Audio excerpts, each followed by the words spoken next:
Hey everyone, welcome to Logan's Mosh Pit. Glad to have you here. Do me a favor and please subscribe if you haven't already.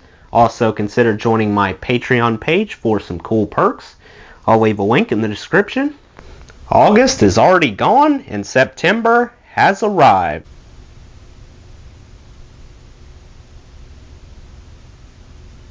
What better way to celebrate a new month than by indulging in the latest September 2023 issue of Guitar World magazine. As I leafed through the pages, I was quickly drawn to one section in particular. Andrew Daly did an interview with the gifted guitarist of Greta Van Fleet, Jake Kiszka. He talked about both the band's early days and their latest solid album called Starcatcher. If you haven't listened to Starcatcher yet, you really should.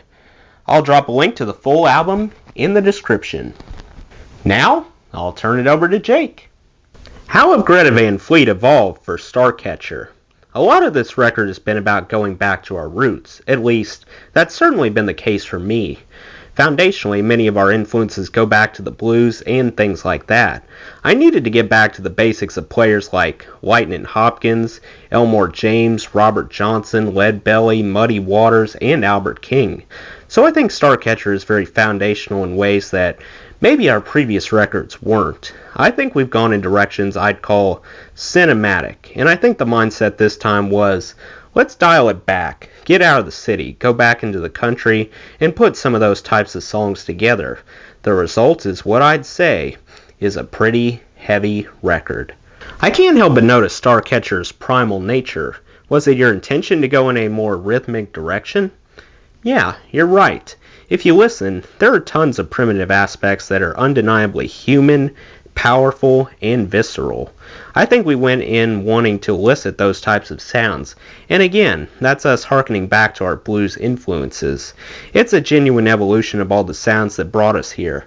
Kind of like those that came before us, this is us staking our claim to our contribution to our generation. It's a love letter to the echoes of the power of rock music, which I think the world always needs more of. How did those influences directly impact your approach?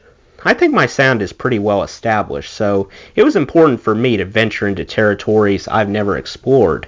I began experimenting with alternative tunings, using a B bender, playing an open C, and all sorts of new pedals. I hadn't taken that journey before. Conceptually, these were things I had never done, so I allowed myself to dive into that world, which led to a very open-ended approach. I think that was important because the guitar sounds were pretty ambient on our last record, The Battle at Garden's Gate. This time I wanted to try and have the guitars be more full frontal and in your face. Tell me about some of those pedals and the amps you paired them with. For amps, I've been using the Marshall Astoria, which is a Chicago Music Exchange exclusive. And with the pedals, I guess I'm kind of a purist, so I didn't get too much into the boutique stuff. I went with an Electro Harmonix Holy Grail Reverb, which did a lot of heavy lifting. I've gotten into a wet/dry system at this point, and I've also been using a lot of stereo effects like slap delays and phasers. I was able to convert my wah-wah pedal with the help of my guitar tech to where if I've got my toe or heel on it, it pans back and forth, giving me a huge wide dynamic range. Did your SGs and SG-shaped 61 Les Paul play a big part on this record? I've always loved Gibson SGs because many of the guys I grew up listening to played them.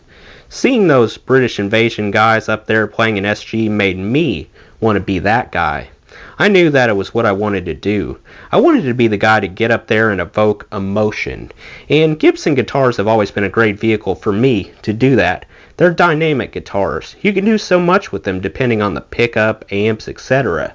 So my Gibson definitely played a big part in this record, as it helped me bring out the thunder and lightning. With an SG, I can let out my visceral, animalistic side as a player. Honestly, that's difficult for me to attain with anything else. I'm sure the SG was essential for your leads, but did you deploy any new guitars while tracking your rhythm parts? My SG is my number one. I love that guitar and we've done a lot together, so that's usually my main paintbrush when I'm in the studio, but I'm open to other guitars and use them as I need to. I'll be honest, I'm sure there are tons of different guitars on this record in small doses, but I'd have to go back into the engineer's logbook to try and tease them all out. I know that I used an ES335, and I also broke out this old budget Telecaster. And there were some spots where I used a baritone guitar, so there's an assortment. I guess I don't always pay attention to those sorts of details. I'm more about creating textures while painting, so to speak, but I love how you can layer guitars and make profoundly complex and outrageous sounds. Of course, that's always tough to recreate live. Did you chase sounds or let the riffs and licks come to you? That's an interesting question. I think maybe a lot of players do chase sounds, but I don't really go about it that way.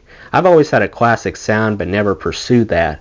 I think subconsciously a lot of that has been driven deep within my DNA as a guitar player. That said, there are certain sounds that I'm trying to achieve, but I'm not necessarily trying to emulate something that has been done before. You mentioned the blues earlier. How is that most present on this record? You can hear the blues in my playing on this record more than any of our others. Having said that, Elmore James has always been huge for me. His slide playing is one of the things that has always influenced me. But beyond his slide playing, I think it's most present in my attitude and mood. The truth is, I've never heard anyone play guitar like Elmore James, and I don't think anyone ever will again. He was the only one to do it that way, so I'm trying to sound like him. But I did work to try and capture the attitude he had. Did the success of Greta Van Fleet's early EPs take you by surprise? Have you felt boxed in by that success since? It kind of did, because I don't think that was ever prevalent in our minds. We were just trying to offer something our generation hadn't yet covered. From our perspective, this music was something we felt the world needed more of. Music had stepped away from it for so long in terms of new bands, and for us, it was authentic and organic to steer things back that way. It's where we came from, and it's real for us. We never imagined it would take off. We were trying to write the best songs and play with as much intensity as possible. But you're right. We were right there at the beginning to kick things off for our generation. But I don't think we've ever felt boxed in. We've always been intent on creating music that moves us and the fans. What challenges came about from being thrust into the spotlight so quickly? We could feel it early on that something was going on. We'd play these shows and there was just so much electricity in the air around us. I remember being on stage early on and feeling the hair stand up on the back of my neck. Before we knew it, more and more bands were getting involved, which is great. But as far as challenges, this is exactly what we wanted. We had objectives in mind, and for us, the sky has always been the limit. Brothers sharing space in a rock and roll band has ended in disaster for many before you, but Greta Van Fleet has thrived. Why? We do seem to be doing all right, but man, you're right.